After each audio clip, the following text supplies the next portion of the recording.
World Hindi day આપ સૌનું હાર્દિક સ્વાગત છે આ કાર્યક્રમમાં. આજે ખાસ દિવસ છે. હિન્દી એક આપણી ભાષા છે, આપણે સૌ જાણીએ છીએ કે જેનો ઉપયોગ સમગ્ર ભારતમાં થાય છે. ઘણા બધા લોકો આ ભાષાને બોલે છે. ફિલ્મો, આપણી હિન્દી ફિલ્મો ઘણી બધી સરસ રીતે ભાષાનો પ્રચાર પ્રસાર કરે છે. લેખકો છે, લેખિકાઓ છે કે જેમનું યોગદાન બહુ શાનદાર રહ્યું છે આ ભાષાના પ્રચાર અને પ્રસારમાં. આપણે આ હિન્દી દિવસ વિશે આજે વાત કરવી છે. મારી સાથે હિન્દી દિવસ વિશે વાત કરવા માટે અંजना संधीर जी और स्कर्बीमिर रुचिंस्की આ બંને મહાનુભાવ જોડાયા છે. आप दोनों का हार्दिक स्वागत है इस कार्यक्रम में. अंजना जी और रुचिंस्की जी, नमस्कार। नमस्कार। कहते हैं कि हिंदी ऐसी भाषा है जो इतनी मीठी है बोलने में. या तो हम किसी चीज को एक्सप्रेस करना चाहते हैं या तो कहना चाहते हैं किसी को, तो हिंदी भाषा में जितनी अच्छी तरह से कह सकते हैं शायद ही कोई और भाषा में कह सकते होंगे. मैं सबसे पहले अंजना जी के पास जाना चाहूंगा. अंजना जी, हिंदी भाषा का आज दिन है, लेकिन खैर हम दिन बरोज ये जरूर हिंदी भाषा में बोलते भी है, लिखते भी है, गाने भी सुनते हैं, फिल्में भी देखते हैं. हिंदी भाषा दिवस के ऊपर आप क्या कहना चाहेंगे पर्टिकुलर हिंदी भाषा के लिए, क्योंकि इतनी समृद्ध भाषा है और काफी लोग इसे बोलते भी है और उसके गाने भी सुनते हैं. और जैसे मैंने कहा कि बहुत लेखक और लेखिकाओं ने बहुत कुछ लिखा भी है. और आज जैसे ही लेखक की जो बर्थडे है उसके ऊपर ये पूरा यह है. आप क्या कहना चाहेंगे अंजना जी इस हिंदी दिवस के ऊपर? देखिए, मैं तो ये कहना चाहूंगी, हिंदी हमारे देश की एक ऐसी है जो पूर्व से पश्चिम, उत्तर से दक्षिण को जोड़ती है. ये नहीं, पूरी दुनिया में आज हिंदी का बोलबाला है और बहुत सारे लोग सवाल करते हैं कि अरे ये हो गया, वो हो गया. मैं आपको बता दूं कि आज पूरी दुनिया में बोलने वालों में हिंद जो है नंबर 1 पे आ गई. बोलने वालों की बात कर रही हूँ. दूसरी भाषाएं थी, लेकिन अभी नंबर पे हिंदी का आ गया, क्योंकि 10 में से 8 आदमी तो हिंदी होते हैं. आप कहीं भी चले जाइए तो हिंदी 2000 साल से चली आ रही है. लेकिन हमारा देश आजाद हुआ उसके बाद में 1949 में इसको राजभाषा के रूप में लिया गया, कि भी राजभाषा के रूप में उस 15 साल के लिए लिया गया ताकि राजा के रूप में इसको स्वीकार किया जाएगा. बहुत सारी राजनीति में हम नहीं जानते हैं, लेकिन अगर भाषा में जानना हो तो कैसे भी आज हिंदी में भाषा में इतनी जान है कि आप देखिए बहुत सारी, आप आज ऑक्सफोर्ड की डिक्शनरी देख लीजिए, उन्होंने हमारे बहुत सारे शब्दों को ले लिया. पैजामा उसमें आ गया, गुरु उसमें आ गया. तो अगर वो अंग्रेजी भी हमारी भाषा को अपना रही है तो आज आप इंटरनेट की बात कर रही है, टेक्नोलॉजी का जमाना आ गया. टेक्नोलॉजी में भी देखिए सबसे ज्यादा गूगल वाले कहते हैं कि जो यूज कर रहे हैं उसमें हिंदी का उपयोग ज्यादा हो रहा है. और लोग कितनी भी बातें करें, लेकिन मैं आपको बड़े दावे कहती हूँ कि हिंदी भविष्य बहुत उज्जवल है, क्योंकि यही एक परफेक्ट लैंग्वेज है. अंग्रेजों का भी यही कहना है. वो यहाँ आए थे, उन्होंने कहा कि भाई ये एक भाषा ऐसी है कि अगर हम इस भाषा को तोड़ देंगे तो हम इस देश को की संस्कृति को खत्म कर देंगे. तो उन्होंने अंग्रेजी का मैकाले ने कह दिया, देखिए कि आप अंग्रेजी को इंट्रोड्यूस कर दीजिए. लेकिन अंग्रेजी इंट्रोड्यूस हो गई. अब देखिए 70 साल में हमारा उन्होंने कल्चर नहीं बदल पाए हैं, हमारी भाषा नहीं बदल पाए हैं. थोड़ा थोड़ा तो फर्क पड़ता है. देखिए जब जुबान आती है, मैं तो पिछले 2-2.5 दशक से बच्चों को हिंदी पढ़ा रही हूँ. 12.5-13 साल अमेरिका में पढ़ाया और अभी गुजरात विद्यापीठ में हिंदी पढ़ा रही हूँ. और ये प्यारी भाषा है कि परफेक्ट लैंग्वेज है. आपके पास एक है, आपको दाल बोलना है तो उसकी दाल है, दाल है, दाल है. दाल बोलेंगे बढ़ जाए, दाल हो जाए. लेकिन इसी में सिर्फ एक ही डी है. उसको सिर्फ दीपा बोलेंगे तो भी डीपा बोले. दाल बोलेंगे तो एक डी है. तो उसमें लिमिटेड साउंड्स हैं, 44 साउंड्स निकल उसमें से. आप सोचे उसके जो 21 उसके जो लेटर्स हैं उनमें, और शब्द लेटर में से 4 साउंड्स. हिंदी में आप देखिए इतनी सारी, इतनी बड़ी प्यारी भाषा है. देवनागरी जिसे कहा जाता है, देवों की भाषा है. एक शब्द बाद उसके कितने सारे अर्थ चलते हैं. तो लिमिटेड में से अनलिमिटेड. तो आप परफेक्ट लैंग्वेज है ये, और बड़ी सही तरीके से लिखी जाती है. और आज देखिए अरे जितने भी आप अगर कहें कि मैं तो अंग्रेजी भी पढ़ती हूँ, मैं देशियों को अंग्रेजी पढ़ाती हूँ, विदेशियों को हिंदी पढ़ाती हूँ, तो भाषा का विरोध करती ही नहीं हूँ, क्योंकि भाषा तो जोड़ने की कड़ी. उसको जोड़ने के सही बाद बात। आदमी आगे से आगे अंजना जी, बढ़ता है। मेरे बहुत सारे विदेशी अंजना बच्चे जी, आते हैं, पहले पहले धीरे धीरे अंज, मुश्किल लगता है उनको, हाँ बोलते हैं हाँ। अरे नहीं, भारत में आप दिल्ली में जाएंगे, बॉम्बे में जाएंगे, गुजरात में जाएंगे, कहीं भी जाएंगे, आप जो जुड़ना है वो जुड़ने की भाषा तो हिंदी ही है। और वो चलिए देवनागरी चलिए, लैंग्वेज अगर आपको अंजना जी, आ गई अंजना जी, तो आप सिर्फ अंजना भारत जी, में नहीं, दुनिया में हमारे ट्रैवल कर सकते हैं। जैसे अंग्रेजी अगर हमारे आपको आती है तो आप पूरी दुनिया में ट्रैवल कर सकते हैं। आज हमारे अंग्रेजी साथ को दूसरे इतना दूसरे तकलीफ हो गई इस बात से, या कह लीजिए कि आज देखिए सारी की सारी हमारे कार्टून हिंदी में आ रहे हैं, हमारे हम्म अखबार हिंदी में आ रही है, और हमारी हम्म फिल्में विदेशी में जो हिंदी अंज, में डब हो रही है। अंज, तो आप अंजना बताइए, अंजना हिंदी जी, का महत्व है ही। अंजना, हेलो हेलो अंजना जी, मैं आपको रोकना चाहूंगा। अब रुचिंस्की यहाँ पर है। वो पोलैंड में रहते हैं और पोलैंड में रहने के बावजूद भी उन्होंने हिंदी का अभ्यास किया, और न न केवल अभ्यास किया, लेकिन अंग्रेजी से भी ज्यादा अच्छी वो हिंदी बोल लेते हैं। रुचिंस्की, कैसे हुआ ये, कैसे आपने हिंदी सीखना ये किया? आप तो पोलैंड में रहते थे, कैसे ट्रांसफॉर्मेशन कैसे आया? यस। देखिए, हमारा पूरा परिवार संस्कृत और भारतीय संस्कृति से जुड़ा हुआ है। तो बचपन से हम लोग हिंदी सीखते थे, मेरी माता जी से सीखते थे। मुझे अभी तक याद है, बचपन में हम एक किताब मम्मी इंडिया से लेके आई, उसमें बच्चों की कविता कुछ थी, हमको रटा रही थी, आओ आओ खेलें खेल, चलती है अब अपनी रेल। ऐसे ही बचपन से हम लोग हिंदी सीख रहे थे। तो हिंदी हमको, यद्यपि पोलैंड में हम लोग सीख नहीं पा रहे थे, बोलना अभ्यास नहीं हो पा रहा था, तब भी भारत आने के बाद फिर मैंने पूरी हिंदी सीखी। और अभी कई दोस्तों के साथ जो वाराणसी में पढ़ने आते थे, मैं उनके साथ हिंदी में बात करता था। हमारे एक जापानी दोस्त हैं, हमारे एक इटालियन दोस्त है, सब लोग हिंदी में मिलकर बात कर रहे थे, क्योंकि हिंदी बहुत आसान एवं सुंदर भाषा है। तो चलिए अभी, हाँ ऐसे हाँ, ही हुआ। Please please. चलो मैं आपको फिर से पूछूंगा कुछ। एक हमारे पास एक रिपोर्ट है, एक वीडियो है, हम देखना चाहेंगे, उसके बाद फिर से भाषा की बात हम करेंगे अंजना जी से और रुचि से। आइए देखते हैं वीडियो। दुआ फिया से करेंगे, हम फिया से मिलेंगे, खुला जाएगी बंदिश, हम पंच से उड़ेंगे, फिया कहाँ से मिलेंगे, दिल के दिए जलेंगे, हरेगा ये कोरोना, मिल का दुआ करेंगे, दुआ फिया से करेंगे, हम फिया से मिलेंगे।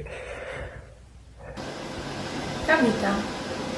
दर फिर से खुलेंगे, हम फिर से मिलेंगे, खुल जाएगी बंदिश, हम पंछी से उड़ेंगे, फिर घर से निकलेंगे, दिल के दिए जलेंगे, हारेगा ये कोरोना, मिलकर दुआ करेंगे, दर फिर से खुलेंगे, हम फिर से मिलेंगे। दर फिर से खुलेंगे, हम फिर से मिलेंगे, खुल जाएगी बंदिश, हम पक्षी से उड़ेंगे, फिर घर से निकलेंगे, दिल के दिए जलेंगे, हारेगा ये कोरोना, मिलकर दुआ करेंगे, दर फिर से खुलेंगे, हम फिर से मिलेंगे।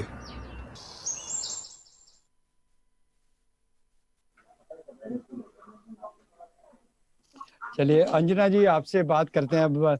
जिस तरह से हिंदी के प्रचार और प्रसार के लिए जो काम हुआ है अब तक का, जिन जिन लेखकों ने लिखा है, कवियों ने बहुत ही शानदार तरीके से हिंदी को आगे किया है, आपको क्या लगता है किसका प्रभाव हमें हिंदी में दिखाई देता? कि काफी काफी लेखक आए, काफी कवि आए, क्या लगता है आपको किस तरह से हिंदी को ये सभी ने जो नया आयाम दिया, या तो नई ऊंचाइयों पर ले जाने के लिए अच्छा काम किया है? अंजना जी।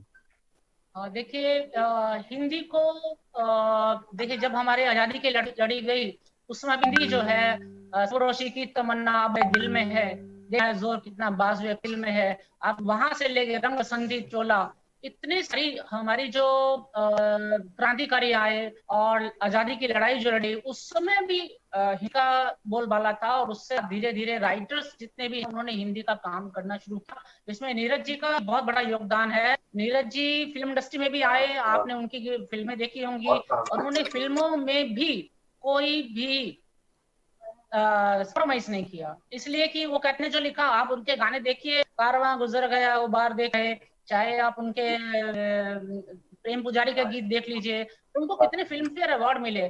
तो उन्होंने संगीत में और योगदान जो दिया वो उस वजह से और पॉपुलैरिटी हुई। हमारी फिल्मों ने जो काम किया है आपको बता नहीं सकती हूँ कि हमारी फिल्मों में जो गीत लिखे गए हैं, गीतों ने तो रिकॉर्ड तोड़ दिया है। आज पूरी दुनिया में बॉलीवुड के गाने जो हैं गाए जाते हैं, उसमें भी खासकर जो 60 से 80 के बीच में जो आए हैं, 2 दशक बीच में गाने आए हैं, इतने बढ़िया गाने हैं, उनमें हमारी संस्कृति है।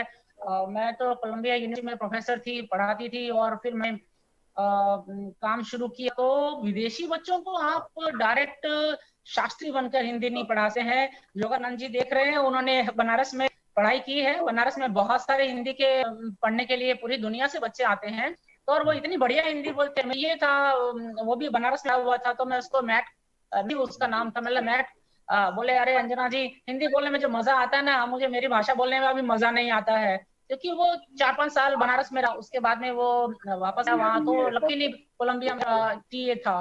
तो इस तरह से क्या फिल्मी गाने 100 साल पहले, देखिए 100 साल पहले मुझे तुमसे प्यार था, आज भी है और कल भी रहेगा, ये 2 लाइन है, उसमें 3 ताल आते हैं।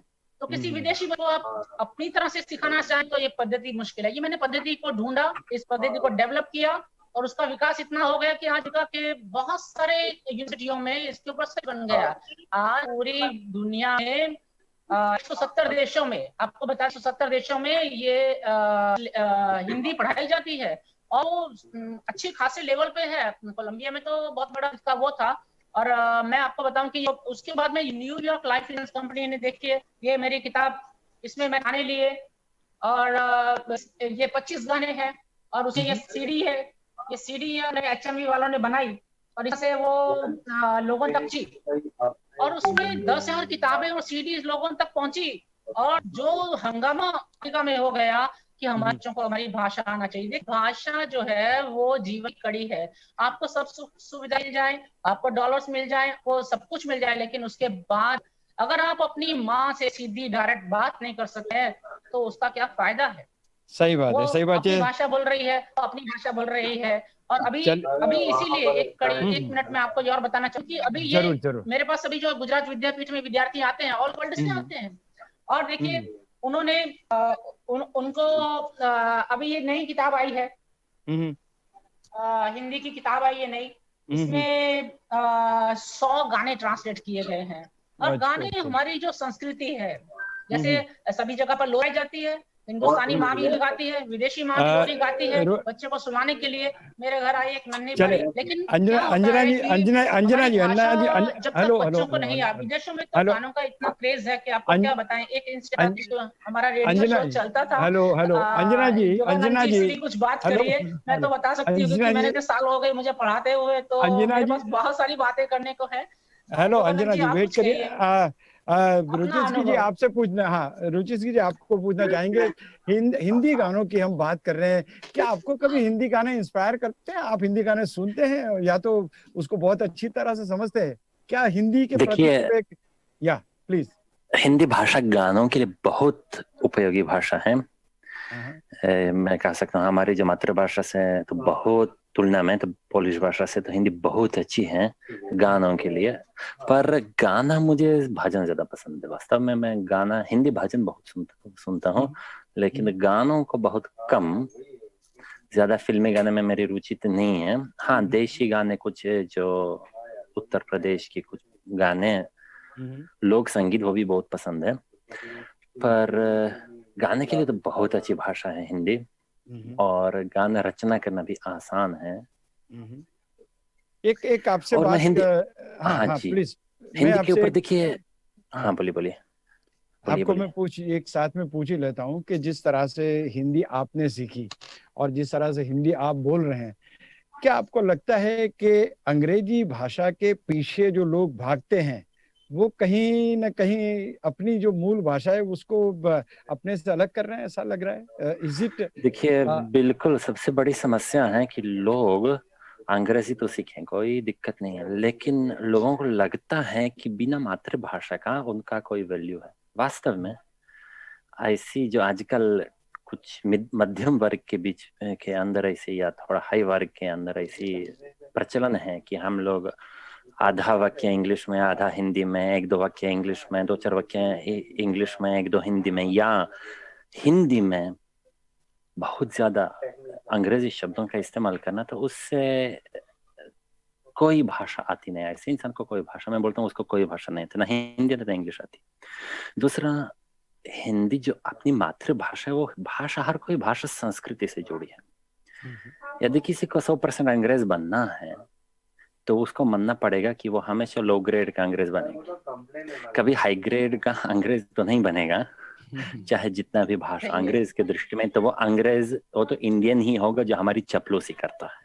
ऐसे ही हमेशा यही होगा कि वो, हम उसके लिए आदर्श हैं, वो तो हमारा बस हमारी नौकर जैसा है, वैसे ही व्यवहार होगा। इसलिए, और इज्जत उसका होगा जो हिंदी या संस्कृत जानेगा, अपनी मातृभाषा को जानेगा, उसी का लोग इज्जत करेंगे। क्योंकि जो खुद का इज्जत करता है उसी का दूसरे लोग इज्जत करते हैं, और जो दूसरों की चापलूसी एक प्रकार से करता है वो उसका कोई इज्जत करेगा नहीं।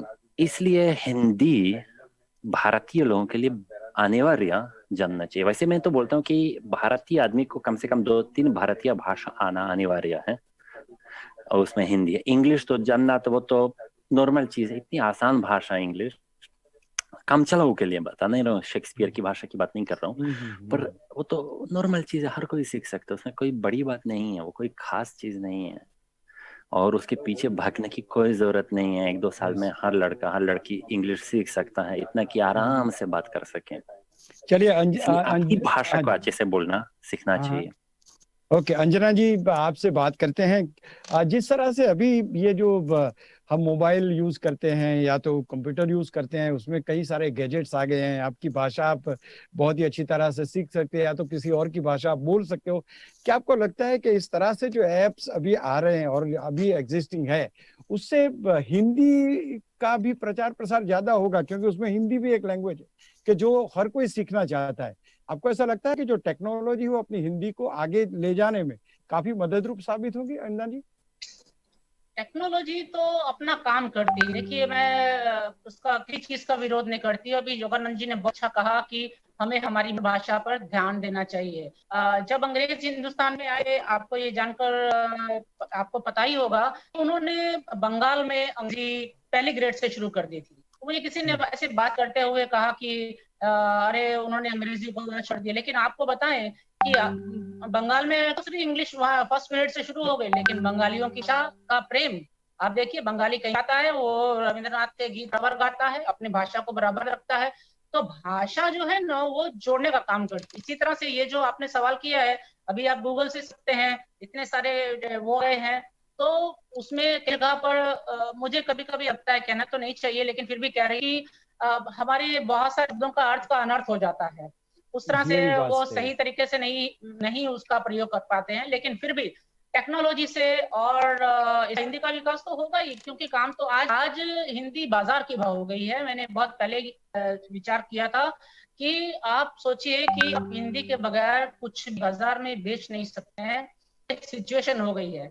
एक जमाना, बात अलग है कि हमारे देश को लोग सफेदों का देश कहते थे, कुछ भी कह लीजिए, और हम कितने अच्छे अंग्रेजी बोल सकते, कितने अच्छे अंग्रेज बन सकते हैं। लेकिन पिछले कुछ समय से थोड़ा थोड़ा रुझान बदला है, क्योंकि सबको पता है कि अगर हम हिंदी नहीं सीखेंगे, हिंदी नहीं बोलेंगे, तो ना तो हमारा स्थान बिकेगा, ना हमारी चीजों को तक पाएंगे। मैंने आपसे कहा कि कार्टून जो है उसने बहुत भ्रांति की। सारे कार्टून, पूरी दुनिया के कार्टून जो है वो हिंदी में डब हो रहे हैं, और सारी हिंदी फिल्में सबटाइटल साथ में आ रही हैं, अंग्रेजी फिल्में भी देखते हैं। तो भाषा का विरोध करके हिंदुस्तानी लोगों को तो बहुत पता है कि उनके पास इतनी भाषाएं हैं कि वो कहाँ गुजरात में रहती हूँ, गुजराती बोलती हूँ, तो मेरे लिए गुजराती मेरी लोक लैंग्वेज है।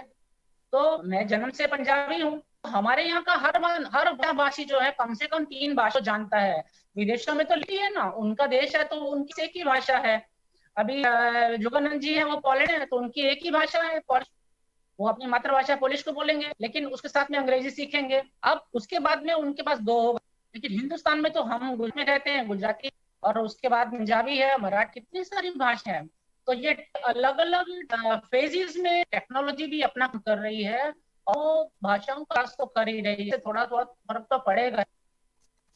रुचिस्की जी, फिर से आपके पास आना चाहेंगे। जिस तरह से आपने हिंदी सीखी है, कैसे आपने यानी कहाँ पर सीखी, पहली बात है, और क्या आपको गुरुजी कहते हैं या तो क्या कोई उपनाम दिया हुआ है जो आपका नाम ओरिजिनल पोलैंड का जो है उसके ऊपर भी आपका जो जिस नाम से पुकारा जाता है उसकी भी कुछ बात कहिए।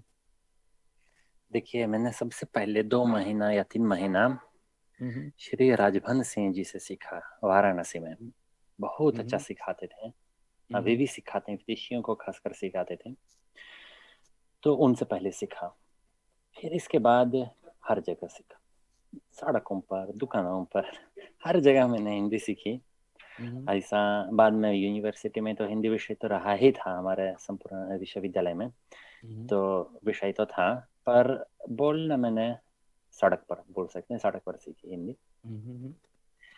और मेरा नाम तो गुरुजी ने रखा योगानंद शास्त्री, दीक्षा के समय योगानंद नाम रखा। वो तो दूसरी बात है। असल में जो पोलैंड का नाम है बहुत दिक्कत भी होते, लोग बोल नहीं पाते हैं, स्कर्बिनेर थोड़ा मुश्किल होता है। और दीक्षा के समय ये नाम गुरुजी ने रखा। योगानंद जी, खास आप ये बताइए कि इस वक्त जो आप भाषा का प्रयोग करते हैं आपके डे टू डे जो काम के लिए, तो क्या कौन सी भाषा का ज्यादातर उपयोग करते हैं आप? देखिए, मैं तो अभी गुजरात में रहता हूँ तो इस्तेमाल करता हूँ हिंदी, क्योंकि गुजराती अभी तक आ नहीं पाई इसलिए। नहीं तो मैं गुजराती भी बोल लेता है, यदि सीख लेता, अभी समझ में आती है, पर बोलता हूँ हिंदी। हमारे पूरे ऑफिस में पूरे सब स्टाफ लोग सब हिंदी में बात होती है। और अभी संस्कृत भी सिखा रहा हूँ अपने ऑफिस में। चलिए, कोई बात नहीं, लोगों को सिखाता भी हूँ संस्कृत। आप योगानंद जी बन ही गए तो आप अलग अलग लैंग्वेज जरूर सिखाएंगे। अंजना जी, मेरे पास सिर्फ अभी 2 मिनट का टाइम है। हिंदी को और आगे ले जाने के लिए गाने भी है, कई लेखकों ने लिखा भी है, क्या प्रयास होने चाहिए? क्या आपको लगता है कि जो कुछ कदम भारत में उठाए गए हैं वो पर्याप्त है हिंदी को आगे ले जाने के लिए? जी अंजना जी। अभी बहुत सारे जो प्रयत्न किए उनके सराहना करनी चाहिए, लेकिन इनफ नहीं है। मेरा ऐसा कहना है कि एक भी हिंदी बोलने की, डायरेक्ट हिंदी बोलने की, इन्होंने अभी बहुत सी बात कही कि इन्होंने बस में आसपास में भी सीखा, लेकिन हिंदी हमारे यहाँ सरकार ने इतनी सारी किताबें निकाली है, 6 महीने में ली, लेकिन मैंने ये पहली किताब निकाली डायरेक्ट हिंदी में बोलिए। डायरेक्ट हिंदी में बोलिए यानी आपको एक किताब ऐसी है जो डायरेक्ट हिंदी में बोलना सिखाती है। हिंदी लिखना पढ़ना तो भाई जाएगा, जब बच्चा समझाता है तो उसको सिखाता है। टीचर को बोलता है, टीचर कहता है कि क्या नाम है आपका, बताता है ना मेरा नाम ये है, वो भाषा में बताता है कि तो पहले डायरेक्ट दे। इसमें एक ही छत के नीचे, यानी गुजरात में हमारे पास एक ही छत के नीचे 10 देशों के बच्चे जो है हिंदी सीख रहे हैं, तो पूरे वर्ल्ड से लोग आए यहाँ पर, तो इससे हम हिंदी सिखाते। अभी आपने वीडियो दिखाया, उसमें जापान, जर्मनी और पोलैंड की छात्रा है जिन्होंने मेरी लिखी हुई वो छोटी सी कोर के ऊपर जो कविता थी उसको अच्छा में भी ट्रांसलेट किया और हिंदी भी बोला। तो आप देखिए, हम एक एज ए टीचर ऐसे हर व्यक्ति को अपनी अपनी जगह इनोवेशन की जरूरत है और घबराने की बिल्कुल नहीं है। आप कुछ भी मत करें, सिग्नेचर अपनी भाषा करना शुरू कीजिए, उससे होगा। जब आप सिग्नेचर, मैं सब जगह हिंदी में ही सिग्नेचर करती हूँ, तो कई लोग बोलते हैं व्हाई डू यू ऐसे, कि हाँ मैं ऐसे ही करती हूँ। आप अगर अपनी भाषा में सिग्नेचर करना शुरू करेंगे तो धीरे धीरे धीरे कहाँ से कहाँ बात पहुंच जाएगी। सरकार के ऊपर सबको छोड़ देने से कुछ नहीं होगा। चलिए अंजना जी, हम ये कहें कि उन्होंने ये नहीं किया, उन्होंने, किसी ने, हमको क्या करना है?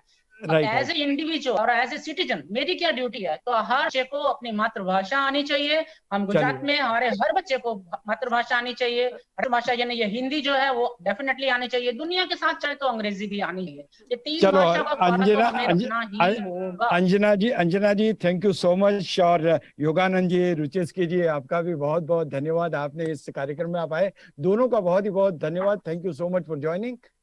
बहुत ही अच्छा लगा और बहुत ही अच्छी चर्चा हमने की। थैंक यू, धन्यवाद। तो दोस्तों, क्या આપણે કરી હિન્દીની વાત, ગીતો આપણે હિન્દીમાં ગાઈએ છીએ, બોલીએ છીએ પણ ઘણું સારું હિન્દીમાં ડાયલોગ ડિલિવરી કરવાની પણ મજા આવે, તો પછી એક ભાષા તરીકે હિન્દીને કેમ આપણે સ્વીકારતા નથી? શા માટે અંગ્રેજી તરફ દોડીએ છીએ? વિચારવા જેવું છે. આ કાર્યક્રમને પૂરો કરું છું. ધન્યવાદ.